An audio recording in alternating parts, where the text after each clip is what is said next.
इधर मुंबई में राज ठाकरे की पार्टी एमएनएस के एक नेता पर मराठी भाषा नहीं आने पर सरकारी बैंक के एक अधिकारी को धमकाने का आरोप लगा। दावा किया गया कि एक मराठी युवक कई दिन से उस बैंक में लोन के लिए आ रहा था, लोन लेने के लिए, लेकिन उस अधिकारी ने उसकी मदद नहीं की। इसके बाद उसने एमएनएस नेताओं से इसकी शिकायत की और इसी बात से नाराज अनीश खंडागले नाम के एमएनएस नेता ने बैंक में हंगामा कर दिया। उन्होंने बैंक के उस अधिकारी को मराठी भाषा में बात नहीं करने पर खूब सुना। It is a nationalised bank. Marathi काय कुठे नोकरी करताय? Bank of Maharashtra. Bank of महाराष्ट्रामध्ये मुंबईमध्ये नोकरी करताय, मग तुम्ही मराठी काय येत नाही? हालांकि उस बैंक अधिकारी ने मराठी बोलने से साफ इनकार कर दिया, जिस पर वो नेता भड़क गए। इस बीच बैंक के बाकी कर्मचारी उन्हें शांत कराने की कोशिश करते दिखे। काय एक मिनिट थांबा, तुम्ही आता थांबा। का नाही मराठी बोलावं लागेल? काय नाही? अच्छा, रिटर्न मध्ये पाहिजे, ठीक आहे, तुम्हाला दाखव।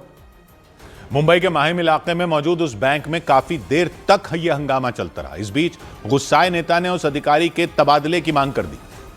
तुम्ही दादागिरी करणारा स्टाफ ठेवता काय? तो सरळ उद्धट बोलतो, मॅडम त्याची ट्रान्सफर पाहिजे आम्हाला। आता बघा कसं निघून गेला हा स्टाफ इथून। हा मराठी माणसांना उलट बोलतो मध्य प्रदेशवरून आलोय मी मराठी बोलणार नाही, तुम्हाला काय करायचंय ते करा। उन्होंने बैंक के मैनेजर को चेतावनी दी कि अगर उस अधिकारी को तुरंत नहीं हटाया गया तो बैंक में आंदोलन किया जाएगा। इधर राजस्थान के श्रीगंगानगर में एक व्यक्ति की हत्या करने के आरोप में पुलिस ने उनकी पत्नी समेत 4 लोगों को गिरफ्तार कर लिया। उनमें एक आरोपी उनकी पत्नी का प्रेमी बताया गया और आरोप लगा कि आशीष नाम के उस व्यक्ति की पत्नी अंजू ने ही उनकी हत्या की साजिश रची।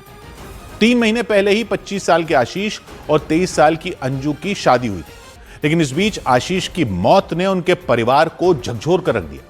पुलिस ने दावा किया कि 31 जनवरी को आशीष के भाई ने थाने में शिकायत दर्ज कराई थी और बताया था कि आशीष 30 जनवरी को अपनी पत्नी अंजू के साथ घर के बाहर टहलने के लिए निकले थे, तभी किसी गाड़ी ने आशीष को टक्कर मार दी थी और इस हादसे में उनकी जान चली गई। इस मामले की शिकायत मिलने पर पुलिस ने जांच शुरू की। पुलिस ने दावा किया कि पूछताछ के दौरान अंजू ने कई बार अपने बयान बदले और पुलिस के मुताबिक अंजू ने बताया था कि 30 जनवरी को हुए हादसे के बाद कुछ लोग उनके गहने लेकर फरार हो गए थे और वो सड़क पर बेहोश पड़ी थी। उनके इन आरोपों के बाद पुलिस ने छानबीन शुरू की। इस बीच आशीष के शव का पोस्टमार्टम कराए जाने पर उनके शरीर पर चोटों के कई निशान मिलने का दावा किया गया।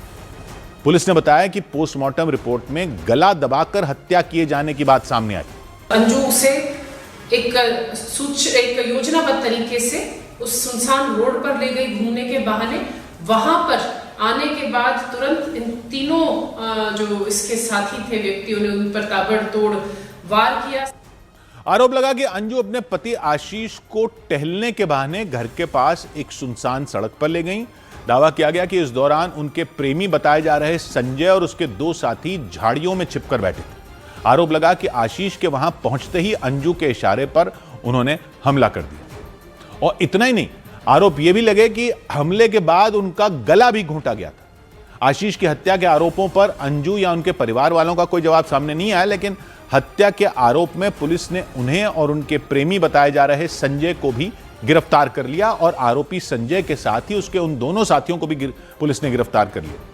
श्रीगंगानगर जिले के रावला थाना इलाके में रहने वाले आशीष की 3 महीने पहले अंजू से धूमधाम से शादी हुई थी। शादी समारोह के दौरान रिकॉर्ड किए गए वीडियो में स्टेज पर वो दोनों एक दूसरे का हाथ पकड़कर चलते नजर आए।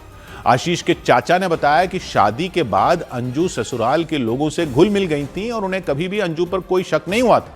सर उनका व्यवहार बहुत अच्छा था, हमें किसी प्रकार का आभास नहीं हुआ। अच्छे तरह से रहती थी, हमारी सेवा पानी वगैरह और बहुत बढ़िया तरीके से, बिल्कुल भी ऐसा आभास नहीं था, कोई डाउट पैदा नहीं हुआ हमें।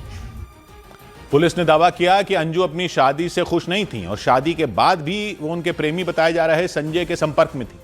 बताया गया कि वो दोनों एक दूसरे को पिछले 6-7 साल से जानते थे।